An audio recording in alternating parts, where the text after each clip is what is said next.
Hey, I'm Dave. Welcome to my shop. I'm Dave Plummer, a retired software engineer from Microsoft going back to the MS-DOS and Windows 95 days. And now that I've officially hit 500,000 subscribers, I thought I would do an episode thanking those subscribers and taking you all behind the scenes of Dave's Garage. I'll show you the where, why, and how of producing a Dave's Garage episode, as well as the equipment involved in doing it and why I selected it. From idea to upload, I'll try to cover it all. Now, if you found the episode intro a bit surprising, that's perhaps because you may not be aware that Dave's Garage is and always has been filmed in front of a live studio audience. I just ask them to be quiet most of the time. They are, of course, encouraged to call out if I make any mistakes, which is why you rarely hear from them.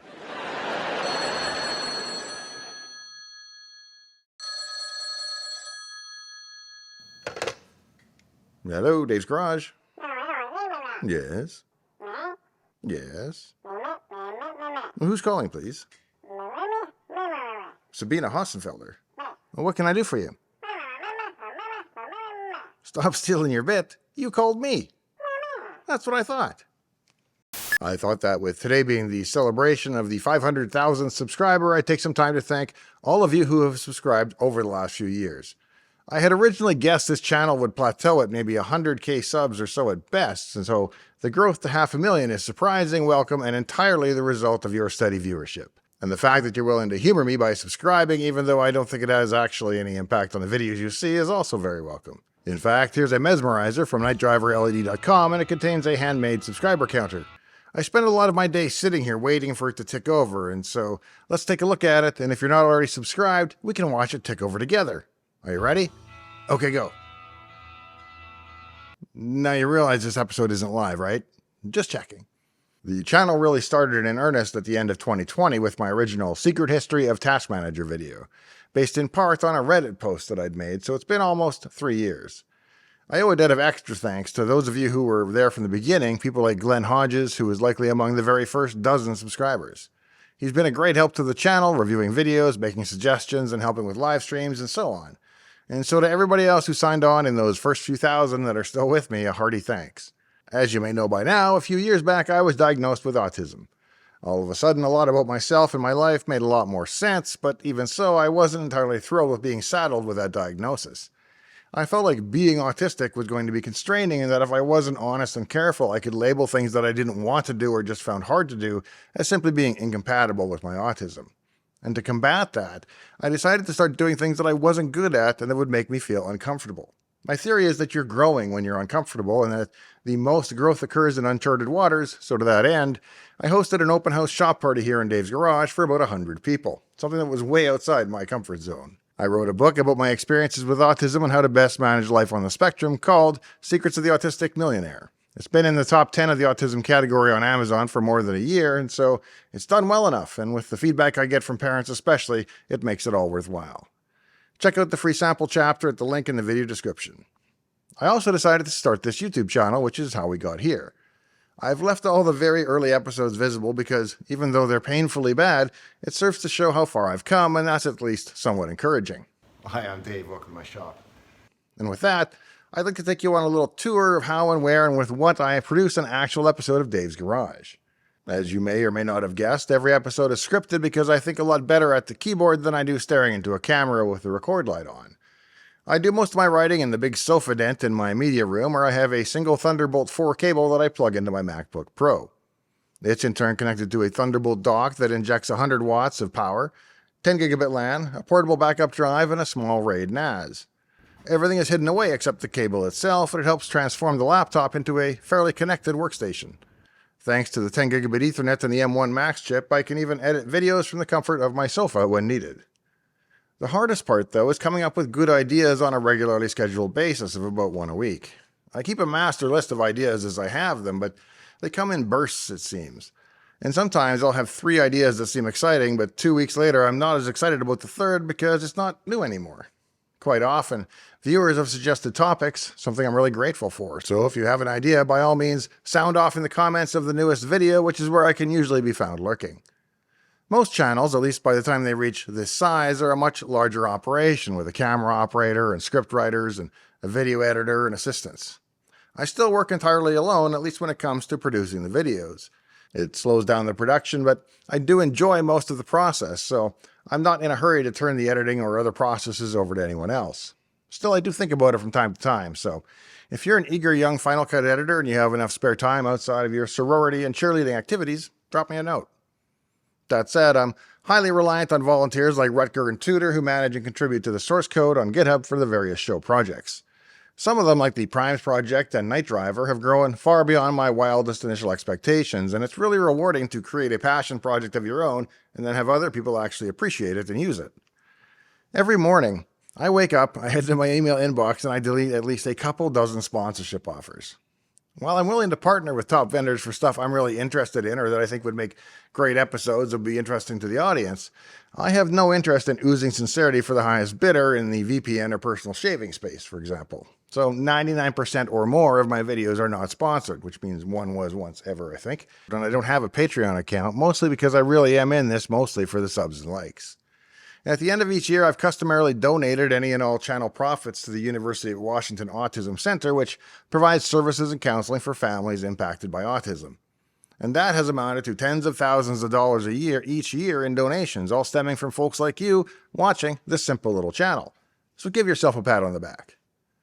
Generally, I try to write about things I know pretty well.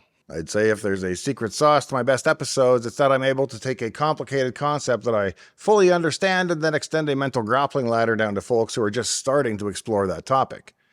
I seem to be able to explain it in a way that makes sense to folks and tells them just enough to feel like they've learned something important and now have something of a foothold on the topic that they can build from. I hear a lot of channels have gone to using ChatGPT for their episode content. Now, I would never have ChatGPT write my scripts or anything I say, but I do feed my own scripts back through ChatGPT and then ask it questions like which topics are unclear or what have I forgotten and need to add. And so for this episode, for example, it noted that I had completely omitted any discussion of audio in the recording section, so I went back and added that later. It's not a substitute for an interesting human author, but it's great at being an idea intern, even if you don't let it near the keyboard. And speaking of recording, that is all normally done out here in what is quite literally Dave's garage, also known around the house as just the shop, which is my dedicated detached garage. It's a combination programming den, working auto shop, computer museum, and YouTube studio. I've allocated one main section to the studio. It features a bay window that I've blacked out so as to receive a more consistent lighting environment. That allows me to record at almost any time of day. Behind me in the default set, the windows are backlit with LED strips that are controlled by ESP32s that receive color data over the Wi-Fi using nightdriverled.com.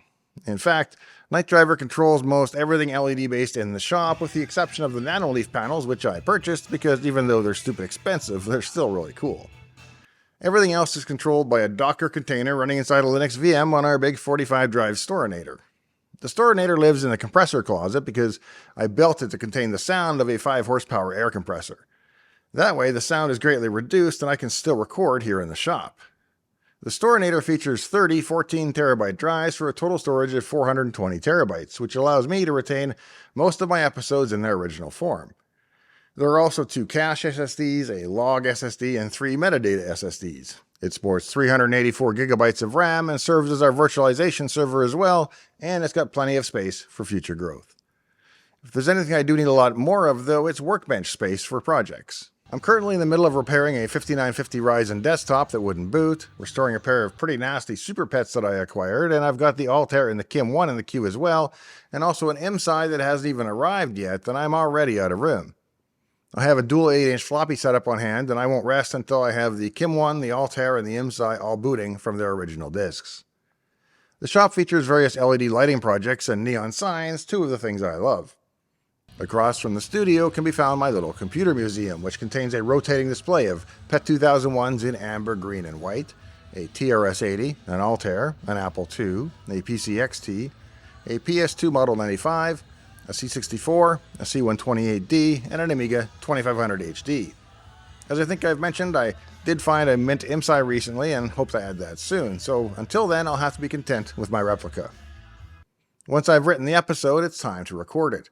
For recording the episodes, I use a Sony FX3 recording in ProRes 420 at 4K 60. I use a Sigma art lens at 50mm and it stops down to f1.4, which allows me to achieve nice bokeh behind me despite the shallow depth of the actual set. For audio, I'm still using my original microphone, an RE320 from Electrovoice. It's obvious that the Shure SM7B is the popular kit in the class, but I like the way I sound on the Electrovoice, and I especially like the way it looks, so I don't see a change coming there anytime soon. I had a soundboard out here at one time, but I retired it in favor of a DirectXL or audio input to the camera that gets recorded right along with the video, so there's no need to sync audio in post. With all the unnecessary equipment turned off, the sound floor here is pretty clean in the shop, if a bit echoey. With the Threadripper and its 10 fans on, I'm running at just under 40 dB, and if I shut down everything except the Mac, there's a fridge running, I can get close to 30 dB. And that's the minimum that the meter can record, so I think that's pretty decent. I also pulled down a curtain that I rigged up on a shower rod in order to close me off here into a smaller acoustic corner, and that helps prevent some echo and reverb. For lighting, I'm using an Aperture 120D and have a light dome 2 on it. Actually, it's the Mini, I believe. I have to lug it around and set it up each time, but it does a really nice job of lighting the subject with diffuse white light without illuminating the entire room. I like some strong color contrast in my background and that awesome Rembrandt effect that all the kids are doing these days. That's what I like. The FX3 does an exemplary job, and I'm not really a camera nerd, so I wouldn't hold your breath waiting for me to upgrade to a RED camera or to start rocking 8K footage anytime soon. I'm pretty happy with the combination of lighting, video, and sound that I've arrived at for now, but who knows how I'll feel about it when I look back at it in a couple of years. And by the way, I'll try to put links in the video description to all the equipment that I use in case you're curious. In order to read the episodes, I use a Glide Gear teleprompter. The teleprompter has a prismatic mirror that allows me to look dead straight into the camera. In my early episodes, I used the full width of the prompter and I sat a little closer to the camera so you could really see my eyes tracking the script, and I find them almost unwatchable now. I've narrowed the scrolling region on the prompter significantly and I sit a fair bit further away, and so I hope that issue has been largely addressed. Basically, I read the script, and if I make a mistake, I back up and I do that part again. And then comes the sometimes onerous task of editing the episode. For that, I use a Mac M1 Studio Ultra running Final Cut, software that I really like, at least most of the time. Now, you might think a Dave's Garage episode is a simple affair, mostly a linear edit, but you might be surprised. I spend somewhere between 4 and 8 hours editing the footage and tying in B-roll and diagrams, and it can go longer for a more complicated episode. I've never really been certain that the extra work translates into more views, but I enjoy the editing process, and it's where I feel the most creative. Once I've finished editing the episode, it's time to render it. When I first started with my old 2013 trash can Mac, it would take hours to render a 4K video. These days on the Mac Studio, it's almost about half of real time, even at high-res 4K, so that part has become a lot faster and easier. Over the years, I've gone from dial-up to ISDN to DSL to cable, but what hasn't really kept pace is my upload speed. It's been about the same for almost 20 years, stuck at a maximum of about 40 megabits per second. At that rate, it takes me almost an hour to upload the video to YouTube, and then depending on how busy the YouTube servers are, it can take a few minutes to a few days to process the video and have it ready for viewers. While I'm waiting for the video to upload, if I haven't already had a burst of inspiration and created a thumbnail for the episode along the way somehow, I'll do that now. I try to make it bold and attractive before sticking my smiling face down in the corner so that my regular viewers can spot it as one of my videos. I finally updated the little headshot there a few weeks ago so it looks a little more like I currently do. If you jump around to my older videos, even just 2 to 3 years back, some of the contrast can be pretty stark. I've got a rich brown beard and I'm 20 pounds lighter. And there are reasons. The beard is simple. I decided I liked the white and stopped coloring it. The extra chub came about because I slipped a vertebrae in my low back. Not just a disc like your Uncle Henry has done, but the spondylitis of the actual spinal bones. And that left me pretty much entirely immobile for 9 months before I got rods and screws installed and they pulled it back into place. And now I'm back working out with my trainer again, so I should be rich, fit, and trim soon enough. If you found today's episode to be any combination of entertaining or informative, I'd be honored if you consider subscribing to the channel. And if you think you already are subscribed to the channel, just look down and double check because a number of people have been unsubscribed and seem surprised by that fact when they found out, so check it out. In the meantime and in between time, I hope to see you next time, right here in Dave's Garage. And the fact that you're willing to humor me, as you may know by now, a few beers back, I got diagnosed with alcoholism. No. If you have an idea, by all means, sound off in the comments of the newest video, which is ba ba ba. I'm currently in the middle of repairing a 5950 Ryzen desktop that wouldn't boot. Wouldn't boot, eh? It'll no doubt boot No doubt boot. No doubt boot. No doubt about it. And at that rate, it takes me almost an hour to upload the video to YouTube. I can upload to YouTube.